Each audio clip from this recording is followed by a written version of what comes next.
Today we're going to make this perfume bottle using Blender. But this is not just gonna be a follow along tutorial, because in this video I'll be showing you some modeling techniques and some shortcuts that you can use in your future projects. Also stay till the end, because I'll be showing you some lighting techniques that will help you to take your render from this to this. And also, I have been using Blender for last 5 years right now. So if you are someone who is just getting started with Blender, I think this video is going to be a helpful resource for you. So that being said, there will be also time code throughout this video so that you can skip and watch the part that might help you the most. So yes, let's get started. So this is the model that we are going to make. Let's start with a cylinder. So as we are doing a non-destructive modeling, one of the most important thing is you need to count your vertices. So here I am going for 64, and I'm going to take an even number so that I can grid fill the faces afterward. So yes, so to get this shape, what we're going to do is we're going to select the edges. And yeah, there is a boring process that you can manually select them by one, but there is a shortcut. You need to press Ctrl Shift and plus, and it's gonna select it for you. So yeah, that's a lifesaver. So let's go to the X-ray mode and let's extrude. I'm going to press Shift Z so that it's only extruded along the X and Y axis. Okay, it should be fine. So yeah, we have extruded the edges. Now we are going to bevel them slightly. This should work. And from here you can enable the scene statistics so that you can see the polygon and vertex count here. So yeah, now what we're going to do is we're going to delete these two faces because these are inbounds and we don't need inbounds in our model. Now what we're going to do is we're going to extrude inwards. Let's do the same for here. Extrude S. And I think we can merge them at center. Okay, let's adjust the height accordingly. So sometimes there will be models that you won't have the access to all the angles, so you need to pretty much eyeball the height and the dimensions. I think this should work. Also, let's do one thing. Let's put here. Okay, so let's now apply our subdivision surface, and now let's fix the corners first.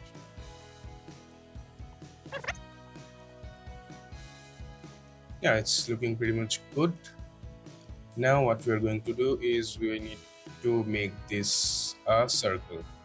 So for this you will need an add-on called Loop Tools. I have already installed it. So after installing Loop Tool, what you can do is you need to right click and there is Loop Tools and you need to select Relax. So you will have a pretty much circle here, and from here what we can do is we can extrude it. So let's model the inside. The inside won't be visible, but let's just model it so that we can have this reflection here.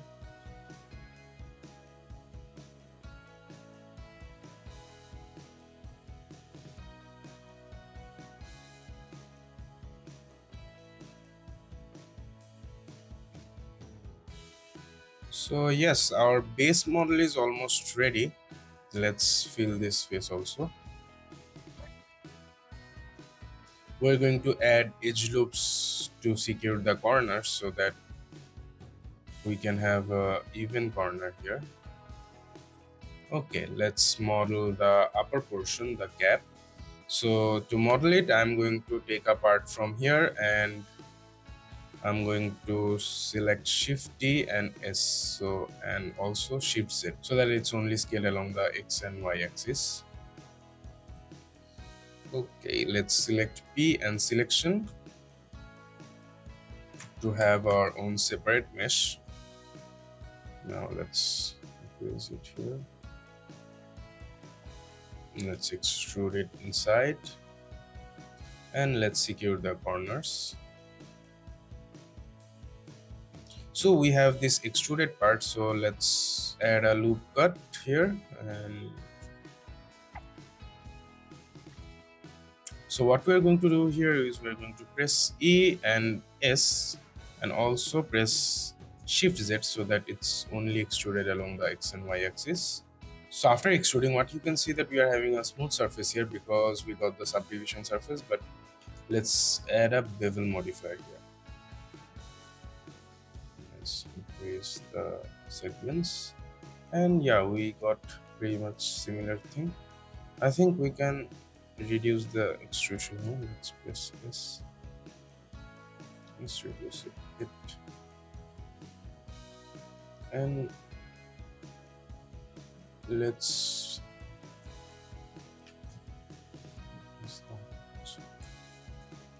okay, yeah, this should work.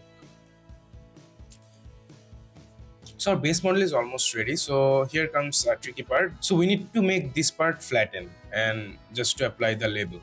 So here what we can do is let's go to the front and first let's add some loop because that's where we want to add the label.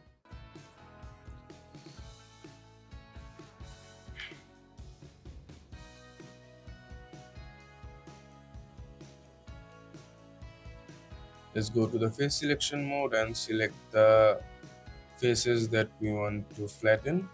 So first let's insert the faces a little bit so that we have an extra edge loop around it. Yes. So now what we're going to do here is we're going to assign these vertices into a new vertex group.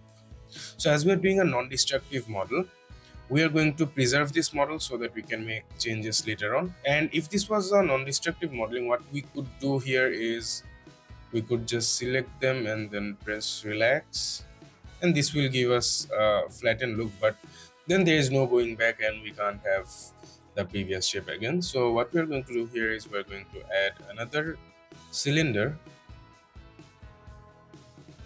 and here I'm going to put it 96. Why 96? Because if you select the edges, you can see that this also have 96 vertices. So what we're going to do here is we're going to project this part into this cylinder so that we have control over it. And let's add a shrink wrap modifier, and I'm going to select this one, and I don't want the entire thing to shrink wrap, just only the vertex group. And let's hide this. So what we're going to do here is let's add some edge loops so that we have a much better finishing here. Yes, you can already see the label part. Let's add another edge loop here. Let's do the same for the bottom side, and let's do one for each corner. So yes, now you can see that we have the label portion, and we can adjust it by just scaling the inside part, so you can control that how much depth we want. I think this is pretty much good. So we are pretty much done with the model. Now we need to texture it and do the light setup. So before doing that, let's parent everything. Make sure to enable this part so that you don't have this weird artifact as we are projecting it. So let's select all and press Ctrl P, and let's parent it to this part. Okay. Let's hide this cylinder. So before texturing, I am doing the scene setup so that we can add some light and see how it looks. So let's add a plane, and one thing I'm going to do here is I'm going to add a constraint, which is floor, and select it to the plane so that we don't need to worry about intersecting or like how to place it. So yeah, and let's add a cube here, and also let's set up our camera so that we can have a preview that what we're making. I'm going to make it 1080 into 1920, and let's select it here. I'm going to zoom it a bit.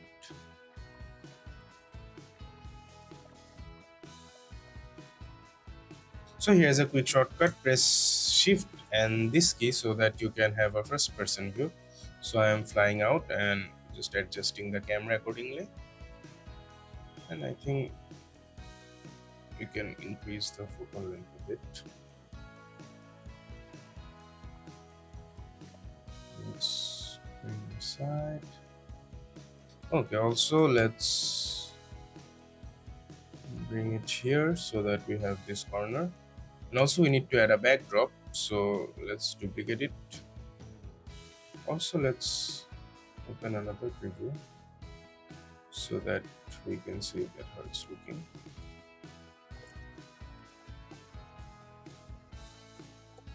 Yeah, this should work. Let's save the file, and I almost forgot to save the file, so please save your file, because if Blender crashed here, I had to do the whole thing again. So yeah, always save your file. Okay, we are seeing pretty much close to the reference image. So yes, now let's do the texturing.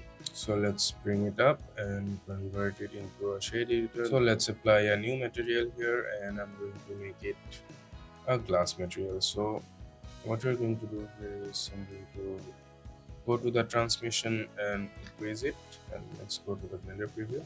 And you can see there is already a HDRI here because I have added it into my startup file. So every time I open Blender, there is always this default HDRI, and you can just add it from here, from the world, and then if you select the environment texture, then you will have this and you can add HDRI. So yeah, we need to work on the glass. Let's work on the label first.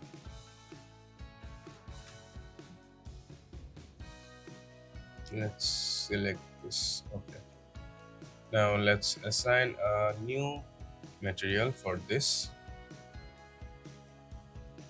and let's have a render preview here so that we can see what we're doing. And here what I'm going to do here is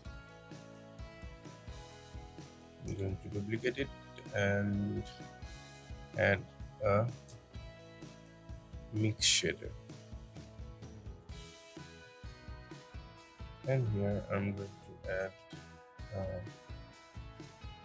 image texture and press Ctrl T. So let's bring our label, and let's do project from view. So now you can see nothing is happening because we have the same material here.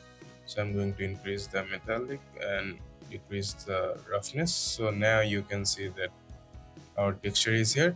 I'm using a black and white texture so that I can have the flexibility to adjust the color and everything. So to adjust the color, I'm going to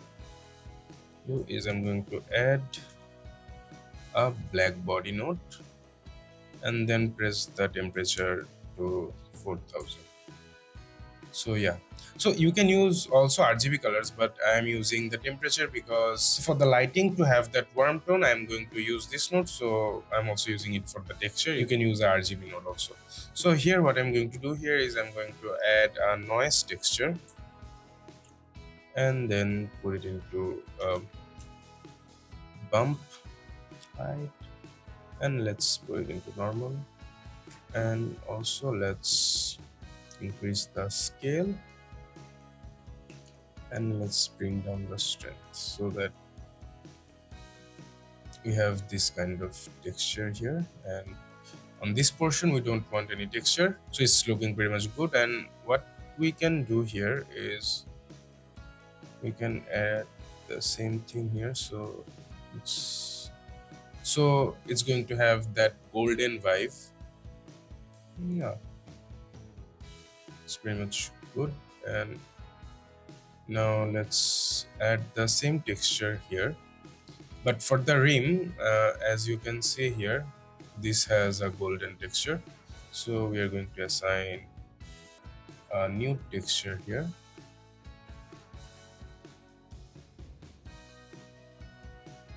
So and I'm going to add the black body node here also with the 4000 value. and let's make it metallic, and let's reduce the roughness. We have a basic texture, but this is the not exact look that we're going for. So let's set up the light so that we can have a better understanding that what we're doing. Let's add a spotlight here.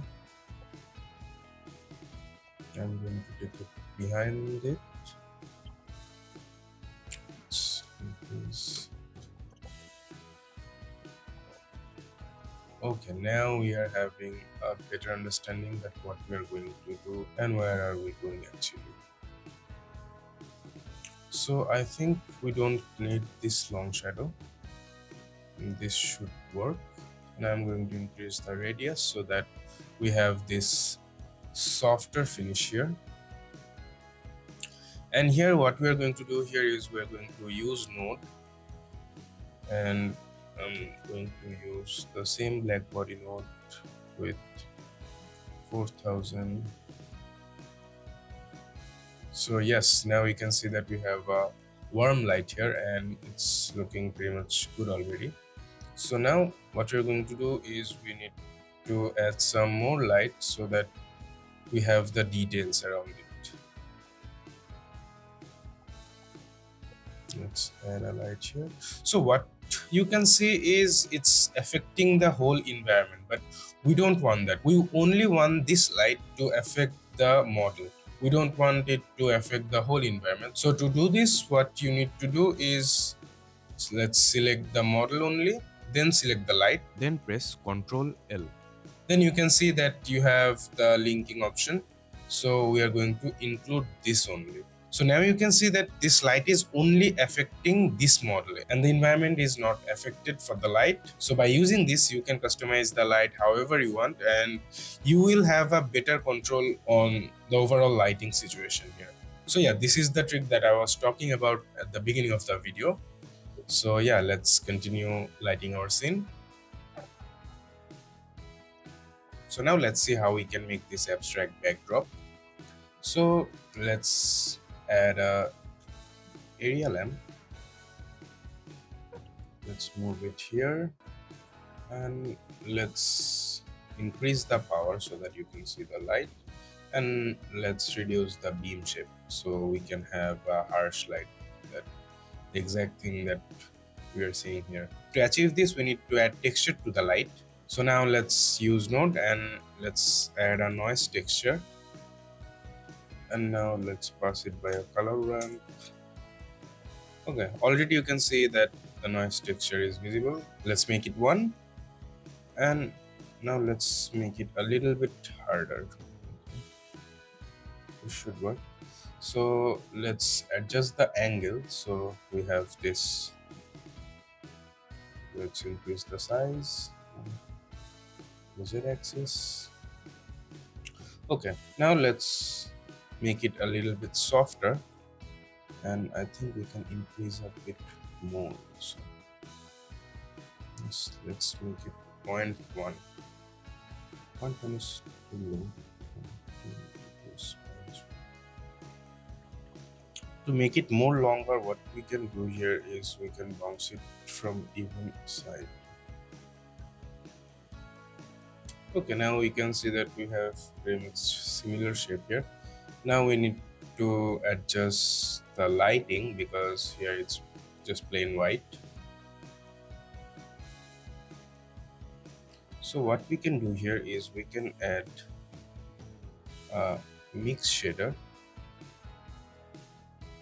and we can add another emission here, and we can use this as a.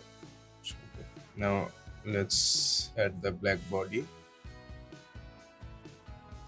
and let's make it 4000. I think we can do that like this.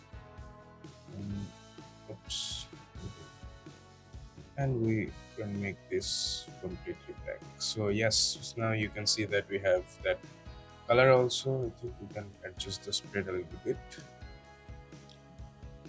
You can also see that there's also some light texture here, so we can do it here also.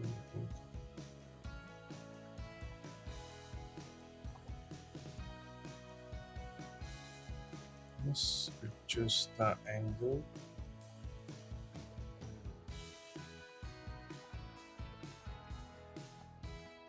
I think we can reduce the power of this light also. Also, what we can do here is we can adjust the angle so that it has,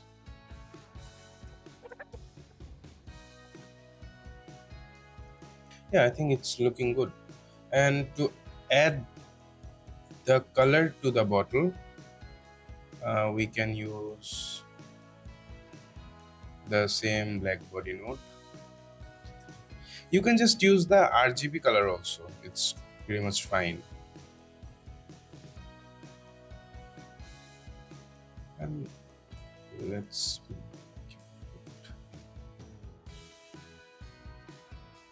let's adjust the roughness and make it 1.9 like this. Okay, so another thing we can do here is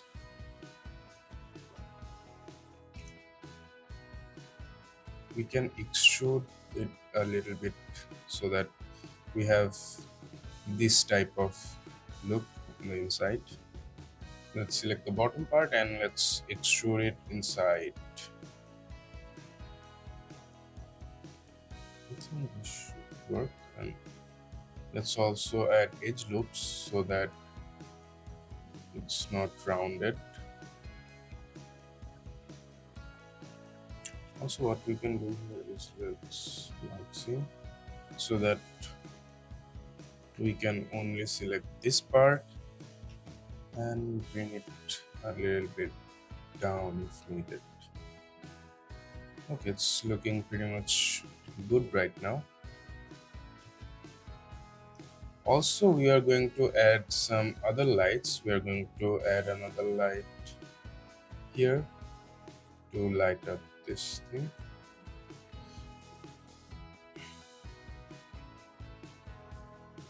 Yes. So to have that backlight, we are going to add it here, and let's adjust the angle a little bit. Now let's see how it's looking, and it's looking pretty much good. And let's do a quick render right now.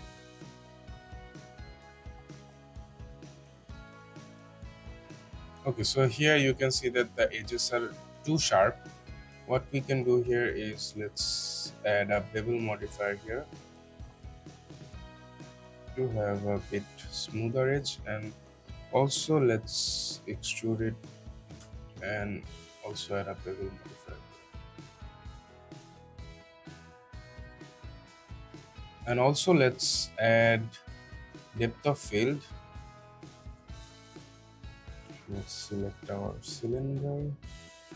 Let's make it 1.2. Now just doing some fine tuning to make it better, and I think what we can do here is we can increase the radius a little bit. Also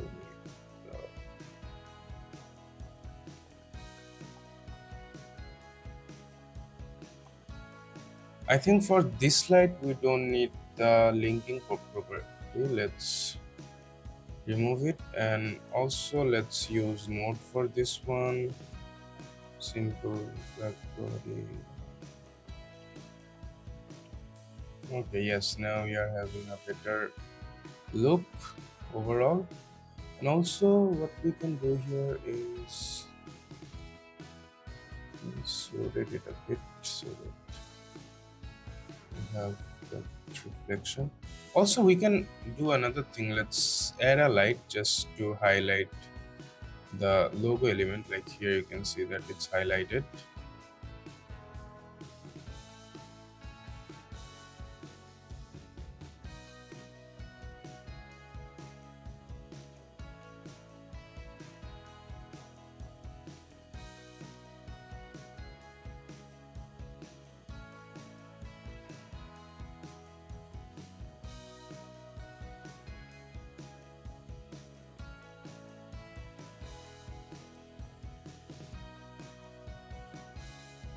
So yes, we have our final model. So for optimizing render, let's reduce the bounces to 8 so that we have a better render time. And let's do a quick render now. So yes, we have our render here. If you're still watching this video, that means you are among the top 6% people who are actually supporting this channel. So comment down 6% so that I can know it. And also feel free to give a like because it really helps in the YouTube algorithm. And also if you have any kind of confusion, please feel free to comment below. And finally, here's a video for you where I will be showing you how you can convert your 2D image into a 3D model with the help of AI. So I will see you there.